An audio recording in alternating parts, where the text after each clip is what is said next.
तो चलो अभी हम लोग देखते हैं कौन सा देखते हैं, हम लोग प्रैक्टिस सेट देखते हैं 3.1। अभी अभी हम लोग ने क्या देखा, इंट्रोडक्शन देखा। तो अब हम लोग सॉल्व करते हैं ईच एंड एवरी सम्स, ठीक है, from this practice set number 3.1। तो इसको स्टार्ट करने से पहले मैं एक चीज बताना चाहता हूँ, डिग्री क्या होता है, ठीक है, क्या डिग्री क्या होता है। मान लो x cube plus 3x minus 2 है, ठीक है, और एक है x square plus x cube y minus 3 है, ठीक है, ठीक है। तो अब यहाँ पे अगर देखोगे तो यहाँ पे मैक्सिमम पावर कितना है, तो अगर यहाँ पे x की देखेगा तो मैक्सिमम पावर कितना है 3 है, यहाँ पे 1 है, तो मैक्सिमम कितना है 3 है, तो इसकी डिग्री कितनी हो जाएगी 3, बराबर, डिग्री इज 3। यहाँ पे अगर मैक्सिमम देखेंगे तो यहाँ पे 2 है, यहाँ पे कितना है 2 है, लेकिन ये वाले टर्म में कितना है 3 है, इसका कुछ नहीं यानी कि 1 है, तो 3 प्लस 1 कितना हो जाएगा 4, तो टोटल कितना डिग्री होगा 4, तो इसका डिग्री क्या हो जाएगा 4, डिग्री इज 4। समझ में आया डिग्री। तो ए वाले में कितना था डिग्री 3 था, ठीक है।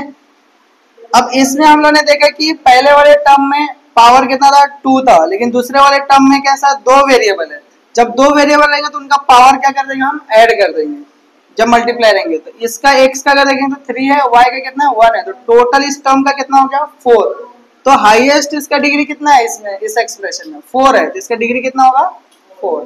क्लियर है यहाँ पे डिग्री कैसे आइडेंटिफाई करने का। अब अगर कोएफिशिएंट की बात करें, कोएफिशिएंट भी तुम लोगों को पता होना चाहिए, ठीक है। तो सबसे पहले तो मुझे यहाँ पे बताना है क्या कि ये पॉलिनोमियल है या नहीं। तो इसको अगर सॉल्व करेंगे तो कैसे सॉल्व करेंगे, y प्लस ये नीचे का y रेज टू 1 है, ऊपर जाएगा तो क्या हो जाएगा y raise to minus 1। Degree क्या है, therefore degree is in negative, इसमें है नेगेटिव है, therefore it is not a polynomial, it is not a polynomial। Clear है फर्स्ट वाला सम। यहाँ पे अगर हम लोग इसको सॉल्व करेंगे तो क्या मिलेगा 2 इंटू 5 रूट एक्स का मतलब क्या होता है पता है तुम लोगों को, एक्स रेज टू 1/2 पहले सीखा है ना। तो इसका डिग्री क्या हो गया, so degree is in fraction, degree is in fraction 1/2, therefore it is not a polynomial, not a polynomial। Clear है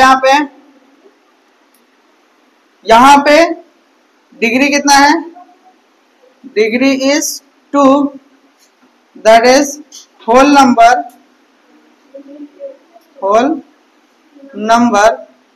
therefore it is a polynomial, it is a polynomial. Clear है यहाँ पे, क्लियर है, ठीक है। नेक्स्ट यहाँ पे same यहाँ पे क्या बोलेंगे हम लोग, degree is -2, that is in negative, that is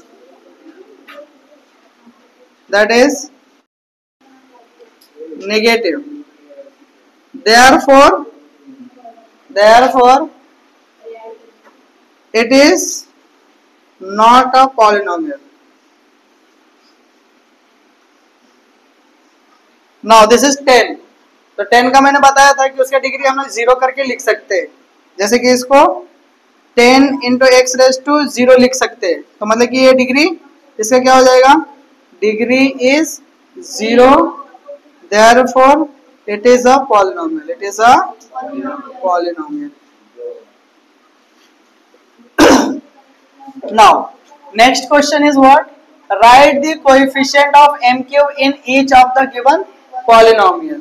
तो अब coefficient क्या होता है तो हम लोग देखते हैं, चलो 4x स्क्वायर है बराबर, तो इसका कोएफिशिएंट क्या होगा, ये 4 को हम कोएफिशिएंट बोलेंगे, 4 को क्या बोलेंगे कोएफिशिएंट बोलेंगे,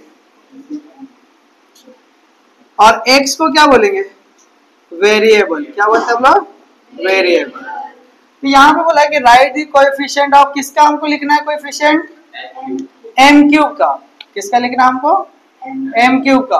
तो m क्यूब का यहाँ पे कोएफिशिएंट कितना है, कुछ भी नंबर मल्टीप्लाई में नहीं है, तो कुछ भी नहीं होता तो वहां पे कितना होता है 1।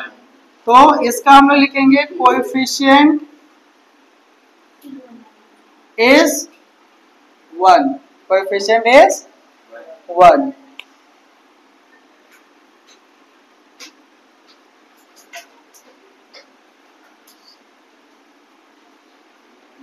ठीक है, इसका कोएफिशिएंट क्या होगा? एम क्यूब किधर दिख रहा है तुम लोग को? दिख रहा है क्या एम क्यूब? किधर दिख रहा है? यहाँ पे दिख रहा है। तो एम क्यूब का कोएफिशिएंट क्या है मल्टीप्लाई में?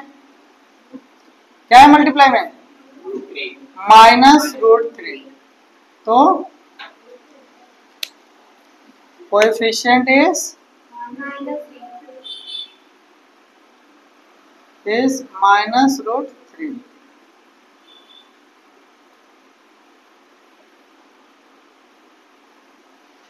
सेम यहाँ पे कोएफिशिएंट कितना है? एम क्यू किधर है? यहाँ पे है। एम क्यू के मल्टीप्लाई में क्या है? -2/3। तो कोएफिशिएंट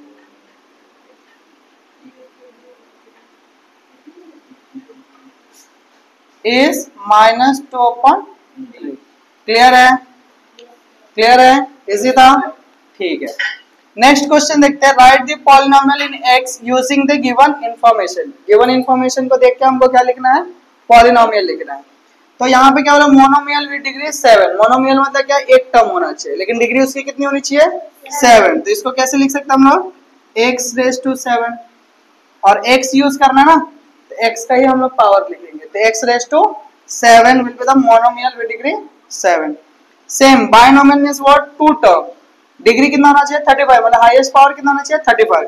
तो x⁻35 - 3, एक टर्म दो टर्म, तो बायनोमियल हो गया। डिग्री 35 यानी 35 हो गया। क्लियर है यहाँ पे? फिर trinomial. Trinomial means what? 3 term. So degree कितना होना चाहिए? 8। x⁻8 + x² - 2, 1 term, 2 term, 3 term. Highest degree is what? 8। So degree कितना है? 8 है। ट्राइनोमियल मतलब 3 टर्म। तो इस तरीके से हम लोग question number 1, 2 and 3 we have solved here. Okay, so next we will see the question number